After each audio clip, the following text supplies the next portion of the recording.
자, 그래서 회사를 7700번으로 바꿀게요. 이제 회사 계속 바꿀 거예요.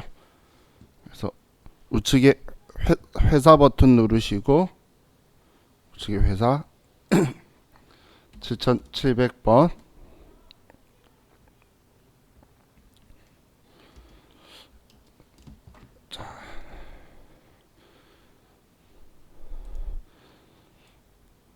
문제 내용 볼게요. 자, 다음 자료를 메인 매출 전표에 입력하여 제1기 확정 신용카드 매출 전표 등 발행 금액 집계표 및 부가가치세 신고서를 작성하시오. 신용카드 매출 전표는 제시된 자료 외에는 없는 것으로 가정하며 채권은 외상 매출금 계정 과목을 사용한다. 자, 그럼 이번에는 메인 매출 전표에 입력하고 신용카드 매출 전표 등 발행 금액 집계표 그리고 부가가치세 신고서 작성까지.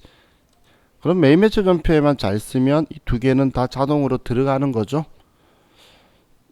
자, 그럼 4월 3일 먼저 읽어볼게요. 주식회사 대한전자의 제품 공급가액 800만원 부가가치세 별도를 판매하고 전자세금 계산서를 발행하였다.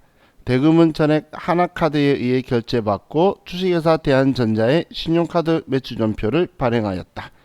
자, 이번엔 세금 계산서 발행했고 그리고 신용카드 매출전표를 발행까지 두 개가 동시에 일어났죠.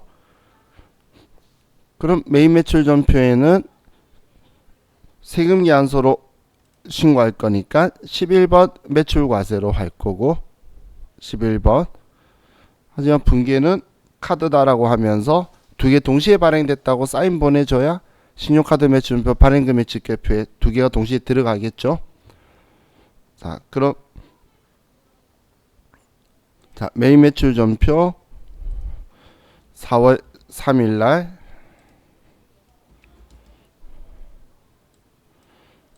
우리는 11번 매출과세고, 자, 거래처는 죄송해요. 품목은 제품이고 금액은 800만원의 별도, 거래처는 대한전자고 전자세금 계산서고, 자, 여기에 4번 카드라고 해서 카드사를 하나카드를 선택을 하면 분계가 이렇게 미수금이라고 나오면 분계가 틀린다는 거예요. AT 시험에서는 만약에 이렇게 나온 적이 전에 한 번 있었어요. 근데 거기는 이 기능을 활성 안 시켜주니까 미수금도 맞음이라고 했는데 그건 프로그램을 그렇게 열어놔서 그런 거고, 세무사에서 만약에 이렇게 시킨다면 이렇게 나오면 틀려요. 그럼 근데 세무사의 시험은 지금 여기를 수정할 수 있게 활성화 시켰죠. 그래서 그냥 외상 매출금 바꾸셔도 되고 혼합이라 그걸로 하셔서, 그래서 여기 적용 및 카드 매출 하셔도 되고 여기 카자가 들어가도록 만들어야 되겠죠. 그래야 이중 발행됐다는 거 사인을 인식해서 컴퓨터가 반영을 할 거예요. 자, 다음 두 번째, 5월 5일날 비사업자인 이대호에게 제품 330만원을 판매하고 당사가 가맹된 하나카드에 의해 결제받고 신용카드 매출전표를 발행하였다. 자, 이번에 신용카드 매출전표 발행하였다 이것만 있죠. 그리고 부가세 포함 과세거래니까 우리는 17번 카드과세고 이대호한테 판 거예요. 그럼 우린 날짜 5월 5일날 우린 17번 카드과세고 우리가 판 건 제품을 팔았고 금액은 330만원에 포함. 그럼 300에 30 나왔고 거래처는 이대호,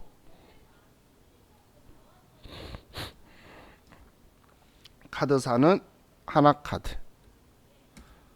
자, 분계는 4번 말고 이때는 그냥 2번 외상해도 카드사에 외상 매출금 붙으니까 이게 우리는 편하죠. 자, 그럼 이제 두 개 다 입력이 끝났어요. 그럼 이제 신용카드 매출 전표 발행 금액 집계표로 가서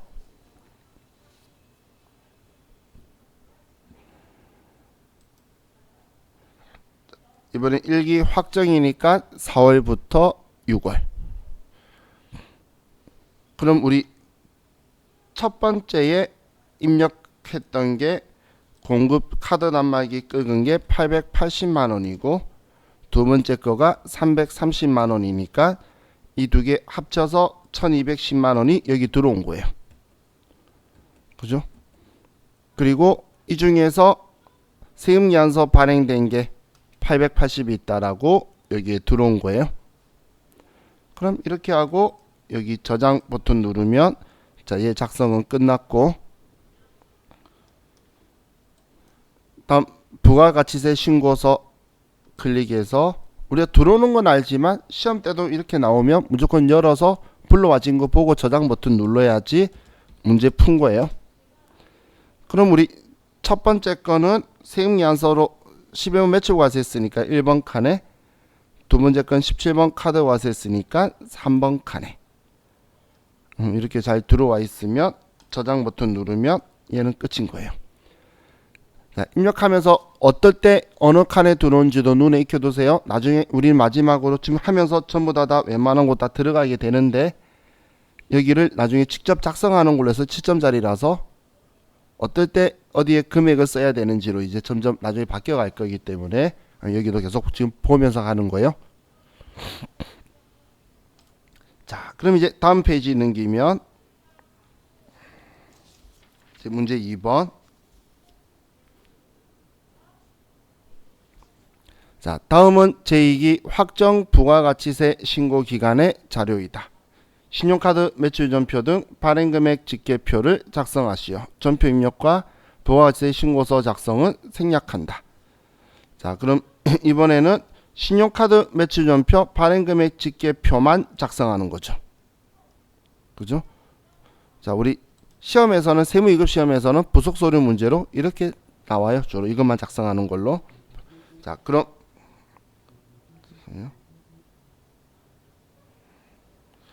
자, 우리 신용카드 매출 전표 등 발행금액 집계표로 들어가서 자, 2기 확정이니까 10월부터 12월. 그럼 첫 번째 거 보면 제품을 홍길동에 제공하고 현금 영수증을 발행했대요. 그럼 부가세 별도니까 과세거래죠. 그럼 현금 영수증의 과세거래 1100만 원이 우리 신용카드 매출 전표 발행 금액 집계표에 현금 영수증의 과세로 해서 여기에 1100만 원을 써주면 되겠죠. 그죠?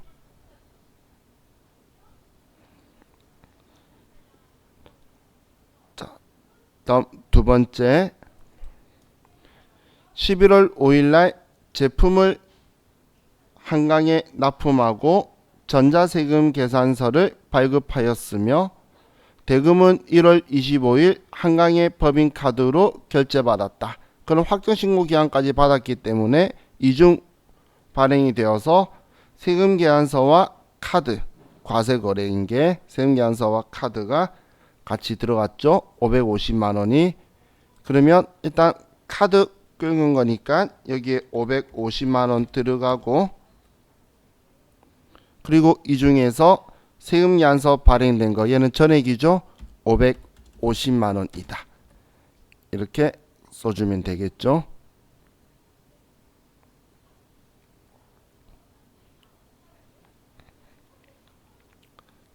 자, 다음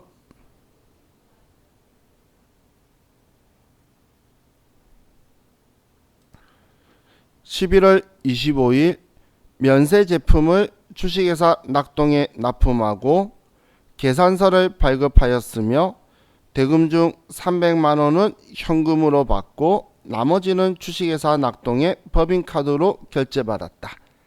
자, 이번엔 계산서 발행한 것 중에 카드로 결제받았는데, 자, 계산서 중에 300원 현금 받았으니까 이건 뭐 계산서로 정리가 끝나는 거고, 카드로 결제된 금액은 500만원 있죠.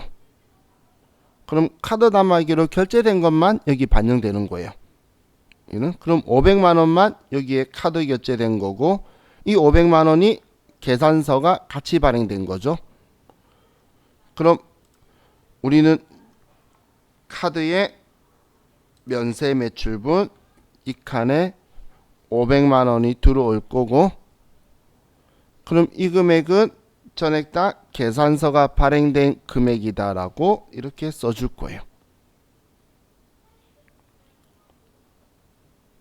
그럼 이렇게 써주고 저장하시면 끝나는 거예요.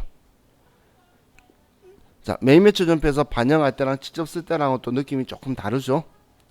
그죠? 그래서 이 두 시험의 스타일 차이예요. 메인 매출 전표 입력해서 열어가지고 불러온 거 확인했던 거는 TAT 2급 시험 스타일. 전산세무 2급은 지금처럼 이걸 보고 직접 여기에 이렇게 입력하는 거예요.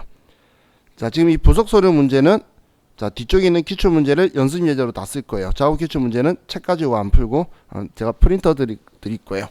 그렇기 때문에, 자, 이제 지금 이렇게 책에 있는 기본 예제 푼 게 시험에는 어떻게 나오는지 바로바로 기출 문제를 이제 볼 거예요.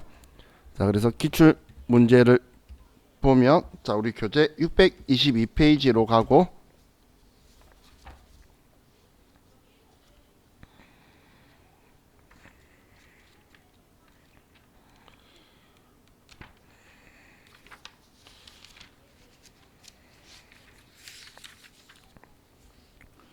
(622페이지) 그리고 컴퓨터 회사는 285번. 자, 교재는 622페이지.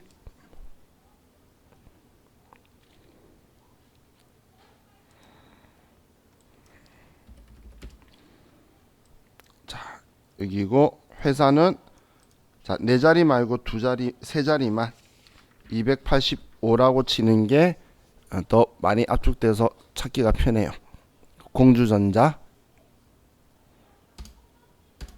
열려 있는 거 그냥 종료 이해하시면 돼요. 자, 우리 부가세 신고서 관련된 거는 10점 가지고 있는데, 지금 부속 서류 지금 공부하는 것들 중에 한 개가 이렇게 3점, 부가세 신고서 직접 작성하는 게 7점 이렇게 되어 있기 때문에 이거에 대해서는 오늘 하루 전부 다 복습하고 넘어가라고 이야기하는 거예요. 우리의 마지막 최종 목표는 이거 잘하는 것이 낫겠죠. 그죠? 지금 얘가 세무계산서 발행했고 신용카드고 뭐 이런 사항에 따라서 직접 부가세 신고서에 금액 쓰는 거예요. 얘는 이게 우리 마지막 이제 부가세 신고서 마지막 할 때 할 거예요.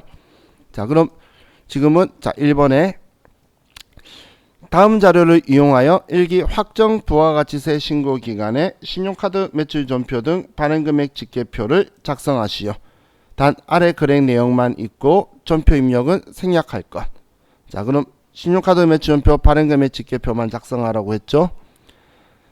자, 4월 7일 날 주식회사 프레디에 제품 660만원을 공급하고 전자세금 계산서를 발급하였다. 대금은 자금 사정으로 인해 10일 후에 신용카드로 결제를 받았다. 그럼 이번에는 전자세금 계산서 발급했고 그리고 신용카드로 결제받고, 그러면 우리는 이중으로 발행해 준 거죠. 그럼 이 4월 7일 거는 신용카드 매출전표 발행금액 집계표에서 일기 확정이니까 4월부터 6월로 가고, 일기 확정이니까 4월부터 6월. 자, 그리고 과세거래고 신용카드고 660만원이고 이 금액이 전부 다 세금 계산서가 발행된 거죠. 자, 이렇게 해서 자, 써주고, 자, 다음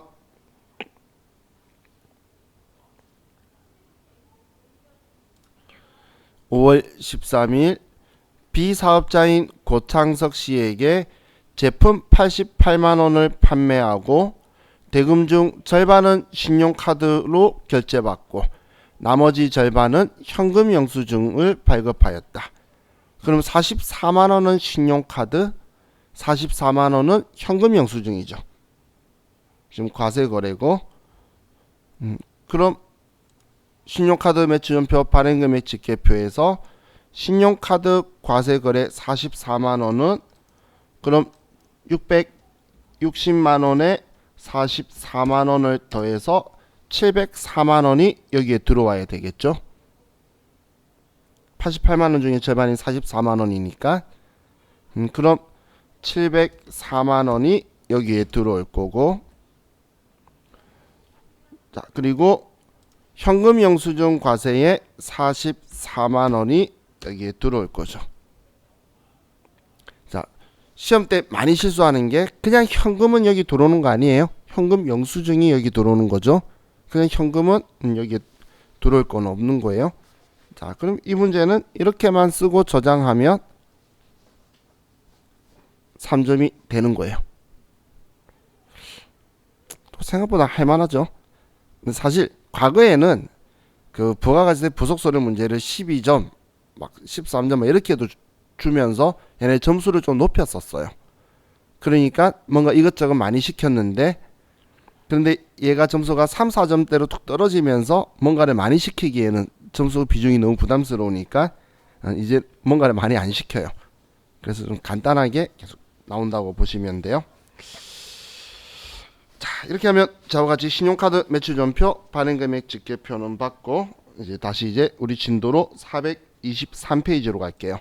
자, 지금 현재 우리 책에는 기출문제가 15회차 정도가 있는데 15회차 중에서 지금 제가 한 문제 풀었다는 건 15회 중에 한 번 나왔다는 이야기예요.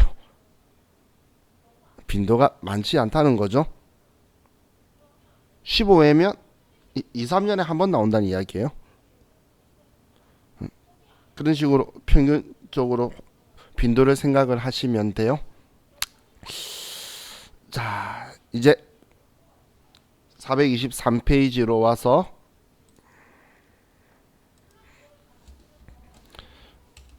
부동산 임대 공급 가액 명세서를 봅시다. 부동산 임대 공급 가액 명세서.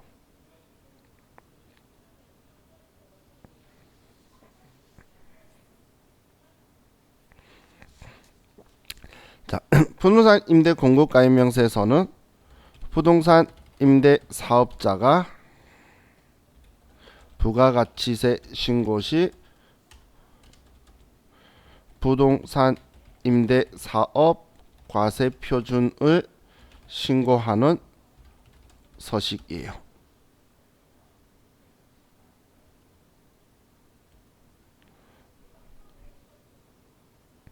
부동산 임대 사업에서 나오는 과세 표준을 신고하는 서식이 부동산 임대 공급 가액 명세서예요. 그럼 여기에서 이 과세 표준이라고 하는 부동산 임대 사업의 과세 표준이 두 가지가 있는데, 하나가 월세. 우리 사무실 다닌 적 있으신 분들은 사무실이 본인 그 회사 건물이 아니면 월세 청구서 날라오죠, 건물주한테. 그 건물주 입장에선 부가세 10% 받을 과세 표준 그거예요. 월세는 당연히 과세 대상인 거고, 그리고 이것만이 아니고 우리 전에 한번 몇 번 수시로 이야기했었어요. 간주 임대료. 그럼 과세 표준은 이 돈을 가지고 오라는 게 아니죠. 월세의 10%, 간주 임대료의 10% 이걸 매출세액으로 신고할 때 가지고 오라는 거잖아요. 그죠? 그럼 부동산 임대 사업자가 아니면 이걸 제시할 일이 없는데, 근데 여러분들이 회사를 부동산 임대업에 갈 일이 없다고 생각하지 마세요. 나중에 회사를 갔는데 이 건물이 우리 회사 건물인 거예요. 근데 우리 회사가 전층을 다 안 쓰면, 그러면 사업자 등록증을 보면 부동산 임대업이 종목에 적혀 있을 거예요. 업태에 적혀 있을 거예요. 그래서 사업자 등록증에 부동산 임대업 적혀 있는 사업자는 엄청 많아요. 그럼 그 사업자는 부가세 신고할 때마다 이걸 제출해야 돼요. 제출. 자, 그럼 월세하고 간주 임대료를 할 건데, 자, 그럼 여기에서 자, 월세를 먼저 보면, 자, 월세는 원칙적으로 다 일반적으로 우리 세금 계산서를 발행을 해요. 발행을 하죠. 왜냐면 세금 계산서에서 월세 날짜 되기 전에 발행을 할 거예요. 왜냐하면 청구서의 역할이 있거든. 너 월세 낼 때가 됐다. 그런 의미로 청구서의 역할로 세금계산서 발행을 할 거예요. 그럼 세금계산서 발행을 하면 우리는 매입 매출 전폐의 과세 유형은 당연히 11번 매출 과세일 거고, 그리고 부가가치세 신고서는 1번 칸에 가 있겠죠. 우리 방금 세금계산서 발행했는데 1번 칸 들어간 거 봤었잖아. 과세의 세금계산서 발급분 적혀 있는 곳에 이런 식으로 들어갈 거라는 거예요.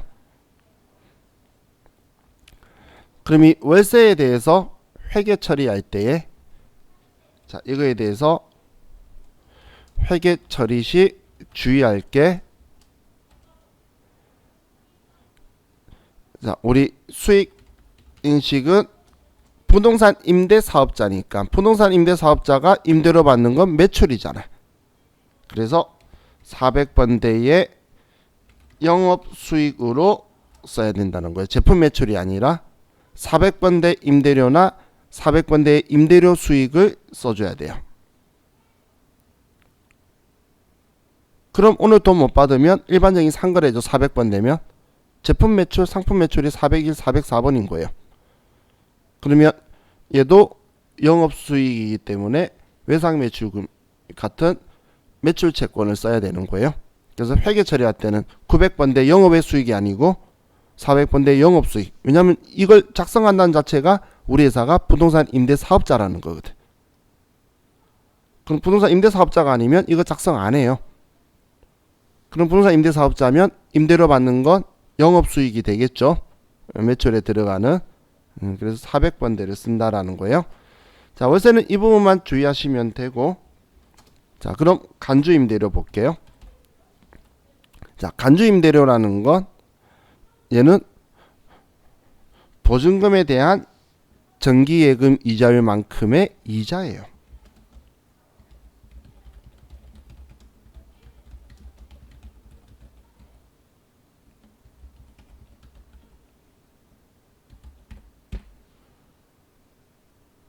자, 정말 억지죠. 이거 임대료 받는 건가요? 아니죠. 그런데 임대료 받았다고 지금 할 거니까 그게 10% 가지고 오라는 거예요. 그래서 간주가 붙은 거예요. 간주 임대료. 너 보증금 받았네? 월세든 아니면 전세든 보증금 받은 거 정기예금 이자율만큼 이자 받았다는데 그 이자율이 1년치잖아. 1년치이기 때문에 우리는 이걸 받고 싶대. 그럼 부가세법은 받고 싶으면 1년에 4번 받고 싶으면 공급 시기를 예정 신고 기간 또는 과세 기간 종료일을 공급 시기로 해서 1년에 4번 가지고 오래요. 그런데 우리가 꼭 1월 1일 날 보증금 걸고 들어가는 건 아니겠죠? 그래서 뭐 시작과 끝은 3개월이 안 될 거예요.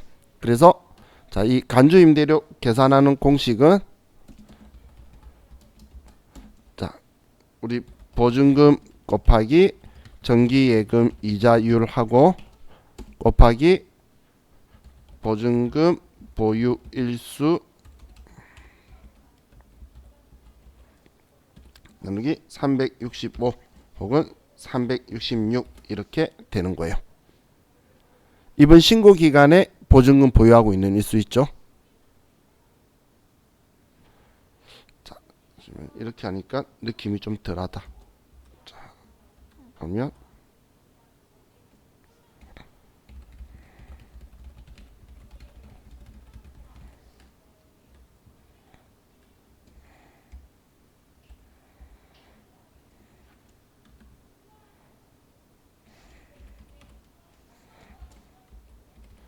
이렇게 공식이 되겠죠. 이번 신고 기간에 뭐 한 달이 될 수도 있고 며칠이 될 수도 있고 3달이 다 될 수도 있을 거잖아. 이번에 만기가 됐거나 첫 계약하면, 근데 뭐 진행 중이면 뭐 3달이 다 찰 거예요. 그럼 91일이나 92일이 나올 거예요. 자, 이거 제가 부가세 신고서에 직접 계산하는 경우는 있기 때문에 쓰긴 하는데, 우리 부속서류 문제는 컴퓨터에 입력한 보증금 쓰면 정기예금 이자를 확인해주면 날짜까지 계산해서 지가 금액 얼마다고 다 알려줄 거예요. 컴퓨터가 그냥 쓰나? 계산하라고 쓰지, 그죠? 그래서 컴퓨터는 우리가 인풋값만 정확하게 주면 그 아웃풋은 정확하다고 보시면 돼요. 자, 그럼 이 간주임대료는 증빙 발행할 사람이 있나요? 없죠? 그래서 발행할 사람이 없는데, 자, 이 간주임대료에 대한 부가가치세 신고는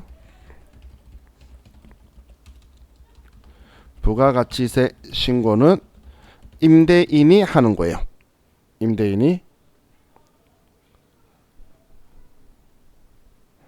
임차인이 하는 게 아니에요.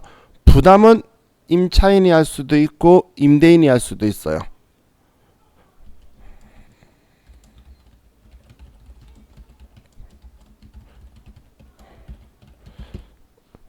근데 신고는 무조건 임대인만 하는 거라는 거예요. 왜냐면 부동산 임대 사업자가 하는 거거든.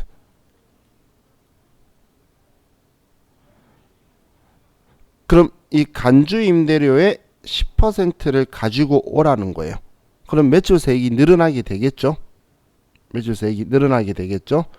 그러면 자, 간주 임대료의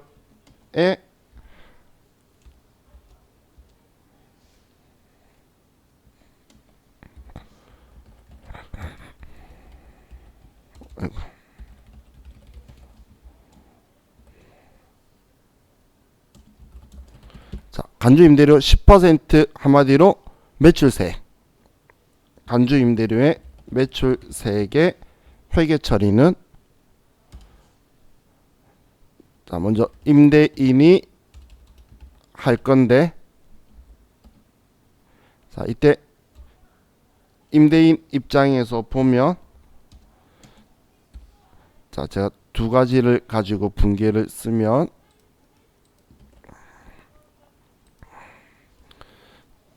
자, 임대인 부담으로 해서 먼저 보면 메인 매출 전표 과세유형은 얘 매출이다라고 하는데 증빙 줄 데 없어요. 과세 거래인데 증빙 없으면 14건별이고,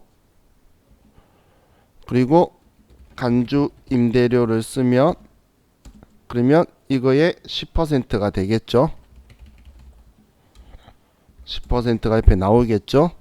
그럼 이 금액만큼, 자, 매출세액이 이 금액만큼 늘어날 거니까 매출세액의 계정 과목은 부가세 예수금. 그래서 대변에 부가세 예수금을 높여줄 거예요. 얼마. 그리고 임대인이 부담을 하면 임대인 입장에서는 이건 그냥 세무서가 내라는 세금이죠. 그래서 세금과 공과 800번대로 처리를 할 거예요. 근데 임차인이 부담을 한다면 그래도 똑같이 메인 매출 전표를 14건별로 간주 임대료 쓰고 간주 임대료 10%를 쓸 건데, 자, 부가세 누가 부담하든 간에 임대인이 신고하는 거라 그랬죠. 그래서 지금 임대인의 회계 처리를 보는 거예요. 지금 우리가 신고서를 제출하는 임대인이, 그러면 대변에 부가세 예수금, 자기 신고서에 매출세액이 간주 임대료의 10%는 늘어날 거니까 그대로 쓰는 건데, 차변에는 내가 세금 간주 임대료를 내야 나한테 비용인데 내가 낸 게 아니라 임차인이 부담한다는 건 받아서 내는 거죠. 받아서 내는 거기 때문에 차변에는 우리가 돈 받는 거, 우리 뭐 보통 예금이나 아니면 뭐 미수금 이런 계정 과목을 쓸 거라는 거예요.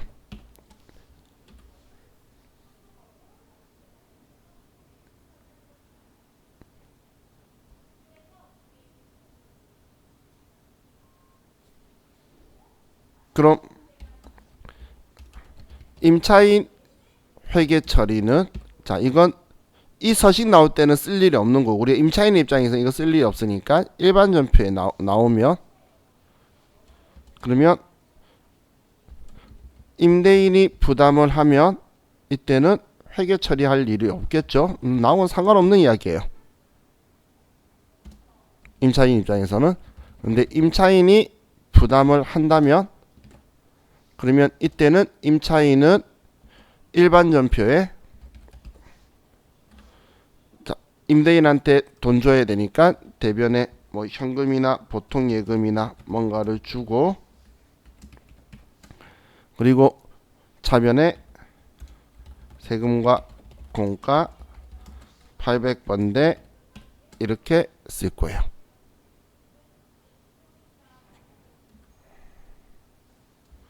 결론적으로 간주 임대료 부담하는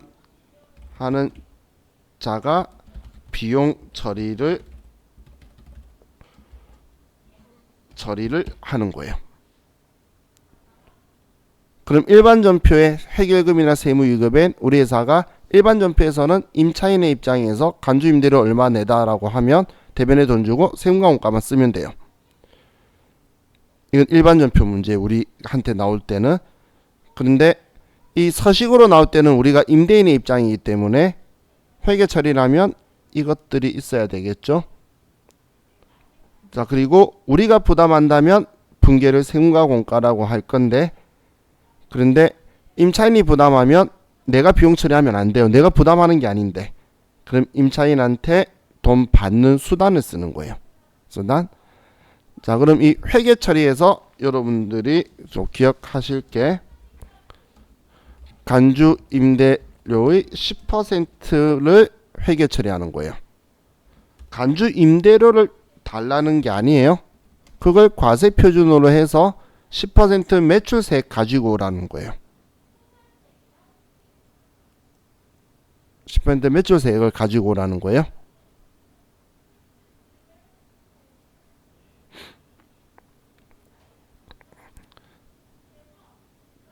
자, 그럼 이거에 대한 내용이 지금 423페이지 전체 있는 내용을 이제 이건 최근 책 저자 스타일이고 저는 제 스타일로 여러분한테 설명을 드렸어요. 자, 그럼 이제 우리 다음 424페이지로 가고 424페이지 자, 컴퓨터 회사는 다시 3005번으로 돌아오고 3005번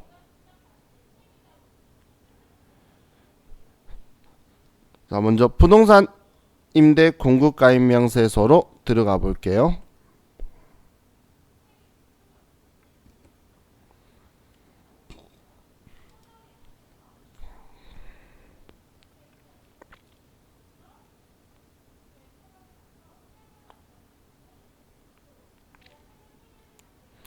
자, 부동산 임대 공급가입 명세서에서 일기 확정인 4월부터 6월을 쓰면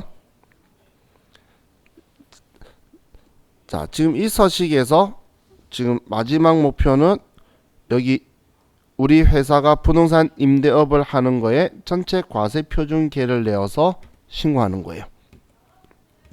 그럼 이 과세 표준에 들어가는 게 월세하고 간주 임대료인데 그럼 이걸 이제 우리가 여기에 써줄 거예요. 몇 호, 몇 층별로 이제 호수별로 있죠. 호수별로 해서 우리가 빌려준 거에 대한 면적과 용도, 임대기간, 보증금, 월세, 뭐 관리비 이렇게 쓰면 컴퓨터가 알아서 계산해 줄 거예요. 그럼 우리는 신경 써야 될 게 보증금 가지고 보유 일수도 임대기간하고 이 기간에 들어간 날짜 수를 계산할 거예요. 컴퓨터가 알아서. 그럼 정기예금 이자율을 확인해야 되겠죠. 그래서 여기에 적용 이자율이 있는데 이 이자율이 일치하지 않으면 여기서 수정할 거예요. 여기에서 1.8%가 아니라면 뭐 1.6%라든지 뭐 2.4%라든지 그렇다면 여기에서 변경해 주면 간주 임대료가 다시 변경되어서 나올 거예요. 자, 입력하는 건 쉬워요. 서식 입력하는 거 어려워서 시험 못 본 사람 못 봤어요. 그냥 뭐 엉뚱한 거 입력해서 틀리지. 입력하는 방법에서 어려운 건 전혀 없어요. 그냥 쭉 날짜 쓰면 돼요. 자, 그래서 자, 우리 문제를 보면 자, 다음 자료를 입력하여 제1기 확정분 부동산 임대 공급가입 명세서를 작성하시오. 계산된 간주 임대료를 전표에 입력하여 부가세 신고서에 반영하며 정기예금 이자율은 1.8%를 적용한다. 간주 임대료는 임대인이 부담하는 것으로 가정한다. 자, 그럼 이번엔 1기 확정분 부동산 임대 공급가입 명세서 작성하고 그리고 간주 임대료에 대해서 전표 입력을 하고 그리고 부가가치세 신고서에 반영. 근데 전표 입력하면 부가세 신고서는 들어가요. 그죠? 그리고 정기예금 이자율은 1.8%. 안 알려주면 신경 쓸 필요 없고 알려주면 체크를 하고 그리고 우리가 전표 입력할 때에 누가 부담하냐? 간주 임대료는 임대인이 부담한다. 우리가 임대인이에요. 그래서 우리가 세금과 공가로 비용 처리할 거예요. 자, 그럼 이제 이거에 대해서 자 보면 부동산 임대 현황에 대해서 뭐 이제 디자인 건설의 1동 지하 1층 B01 100제곱미터 공장 임대 기간 쭉 적혀 있죠. 자, 이거 여기에다가 그대로 쓸 거예요. 자, 첫 번째 F2번 누르시고 is 디자인이라고 찾으셨죠? 자, 1동 자, 지상 지하는 구분해서 써주시고 B02로 면적은 100제곱미터고 공장이다. 임대기간은 2019년 6월 15일부터 2021년 6월 14일. 자, 이제 엔터 치면서 넘어가는 거예요. 마우스 손 대지 마시고. 자, 보증금은 3천만 원이고 월세는 20만 원이고. 자, 그래서 지금 옆에 91일인 거 알아서 3달 동안 60만 원이다라고 뜬 거고. 다음 관리비는 10만 원이고. 그럼 3달 동안 30만 원이다라고 표시된 거고. 이렇게 하면 이제 첫 번째 거 작성이 끝났어요. 간단하죠? 그럼 하면 3달 동안 얘네들에 대한 총 과세 표준하고 그 월세에 대한 거 하고 그리고 우리 간주 임대료 거 하고 컴퓨터가 계산한 거예요. 여기에. 자, 다음 두 번째는 국가대표. 1동 지상 1층 101호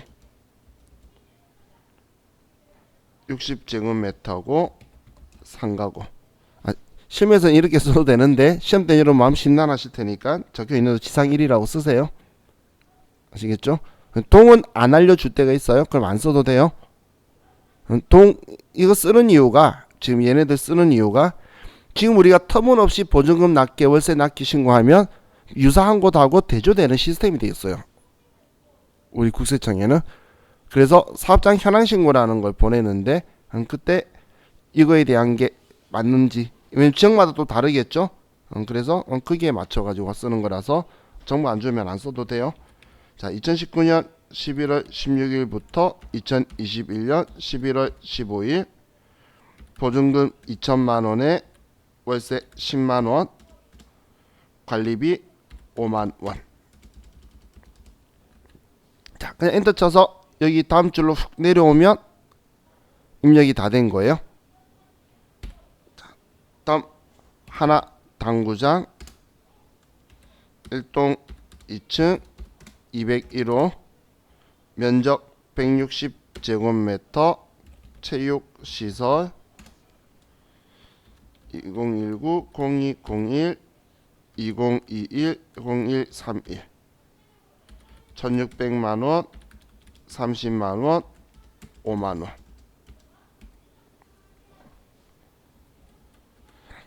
자, 이렇게 이제 세 개를 다 입력을 하고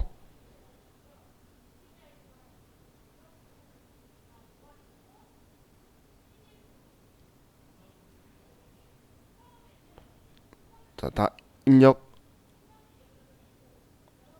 하셨으면 자, 항상 정기예금 이자율 확인을 하셨죠? 얘가 틀리면 얘 클릭해서 예를 들어 2.8이 아니고 2.4다. 그럼 2.4다라고 치면 간주 임대료가 바뀌어요. 확인 누르면 간주 임대료가 올라갔죠. 여러분하고 금액이 틀릴 거예요. 그래서 간주 임대료의 정기예금 이자율 곱할 거니까 이것도 체크를 하시고, 자, 그럼 우리가 필요한 거는 이 전체 합계의 금액이에요. 신고는 이걸 신고하려고 이걸 작성한 거예요. 근데 월세는 따로 신고하려고 신경을 안 써도 세입계약서 발행하면서 매입 매출 전표에 쓰니까 얘는 문제가 없고, 그럼 우리는 지금 얘를 매입 매출 전표에 입력하고 그리고 부가가치세 신고서에도 반영해야 되겠죠. 그럼 지금 이 금액이 과세 표준이니까 자, 우리는 이 금액 가지고 자, 저장 버튼 눌러놓고 혹시 안 날리게, 지금 오른쪽에 있는 거는 얘네들 합계들이에요. 개별로. 그리고 계약 갱신하면 아래쪽 쓸 거기 때문에 그거의 소개고, 우리는 전체 합계 이 금액 가지고 할 거예요. 자, 그럼 자, 1기 확정 신고 기간에 간주 임대료의 공급 시기는 며칠일까요?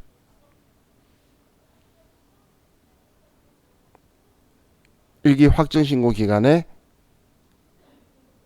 공급 시기는 우리 예정 신고 기간 또는 과세 기간 종료일이에요. 그러면 6월 30일이겠죠? 자, 기억하세요. 월세는 계약서에 쓰 있는 날이에요. 월세 공급 시기는. 근데 간주 임대료는 그날이 아니고 예정 신고 기간 또는 과세 기간 종료일이에요. 그래서 매입 매출 전표에 이 종료일자 6월 30일 날 써야 돼요.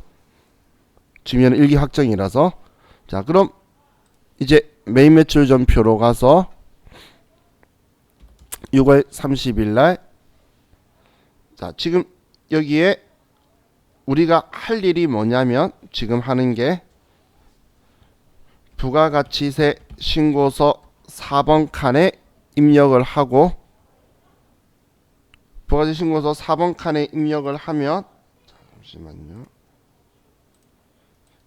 4번 칸에 입력했을 때 금액이 과세 표준이 29만 5,376원이고 옆에 세액으로 2만 9,537원이 나올 거예요. 그리고 일반 전표의 분계로 우리가 임대인이 부담할 거니까 차변의 세금과 공과 800번대, 우리는 부가가치세만 지금 증가된 만큼 회계 처리하는 거예요.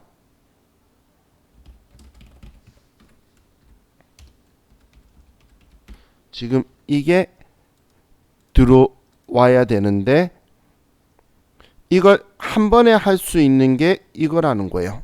이걸 한 번에 일괄 처리하는 게 매입 매출 전표 여기에 14건별로 해서 29만 5,376원, 29,537원, 그리고 아래 분계에다가 이 분계가 들어가도록 하면 되는 거죠. 그죠? 그러면 14건별이 부가가치 신고서 4번 칸에 들어가라는 명령어니까 4번 칸에 이것도 다 들어갈 거라는 거예요. 그럼 14건별로 이걸 쓸 거고, 그리고 회계 처리는 부가가치세만 아래쪽에 있어야 돼요. 자, 분계 이해가시나요?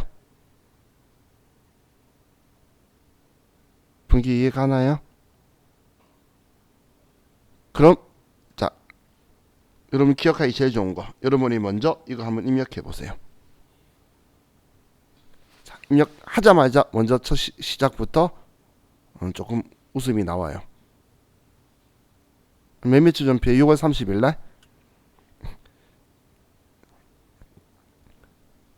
시작하자마자 하는 느낌이, 여러분 모르는 게 아니라 까먹었던 게 나오죠.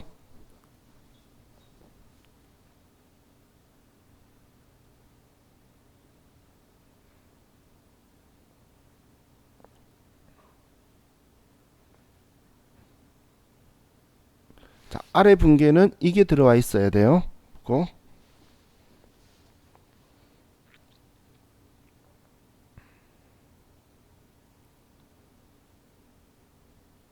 거래처는 쓰는 거 아니에요. 간주 임대료는.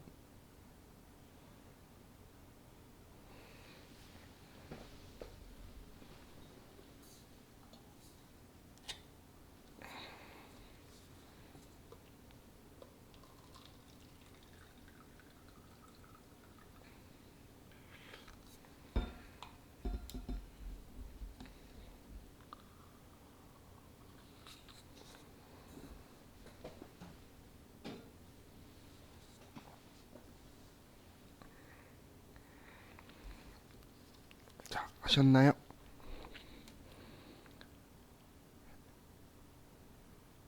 처음 해보면 조금 당한데, 자, 지금 제가 한번 해보라는 건 느껴보면 잘하는데 회사 가면 그렇게 해야 돼요.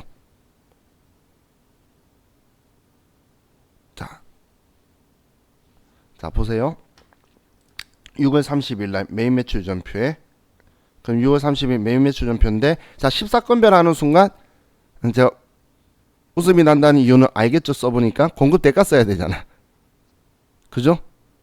그래서 저는 이걸 14건별로 안 쓰고 11번 매출 과세로 해서 간주 임대료라고 해서 29만 5,376원 써놓고, 그리고 얘를 14번으로 바꿔요. 실제로 회사에서 이렇게 해요.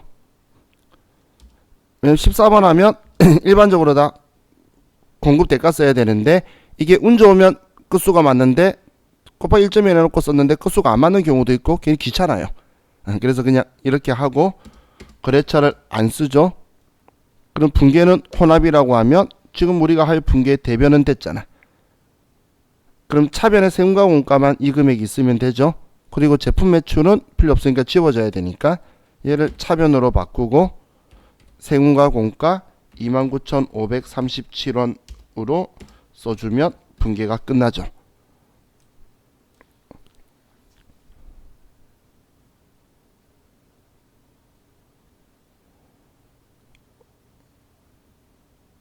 자, 아래 분계했던 거 기억하세요? 어떻게 했는지. 그냥 대변에 제품 매출돼 있는 걸 아예 통째로 차변에 세금과 원가로 바꿔버린 거예요. 임대인이 부담하면 세금과 원가, 임차인 부담하면 차변에 돈 받는 것만 쓰면 돼요.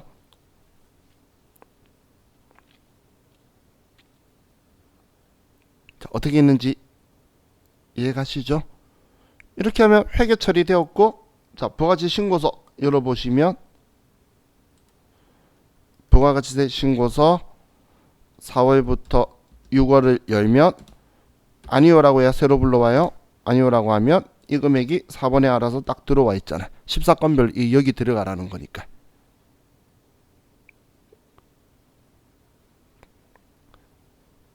자 보세요. 지금 부동산 임대 공급가 임명세서 작성했어요. 그리고 이 간주 임대료 가지고 매입 매출 전표에 공급 시기에 입력했죠. 그리고 부가가치 신고서 반영했죠. 자, 이렇게까지 시키는 게 AT 시험이에요. 전부 다 시켜요. 근데 이 틀대로 시킬 거예요. 이거 전부 다 많이 시킨다고 해서 너무하다 생각할 필요 없어요. 8점 줘요. 8점이면 할만하지 않나요? 점수가? 그죠? 제 생각인가요? 자, 그래서 이 틀을 외우시라는 거예요. 이건 회사가 더 쓸 거고, TAT 2급 시험이 인기가 좋은 이유 중에 하나가 회사에 쓰는 내용의 틀을 전부 다 그대로 시키기 때문에 인기가 좋은 거예요.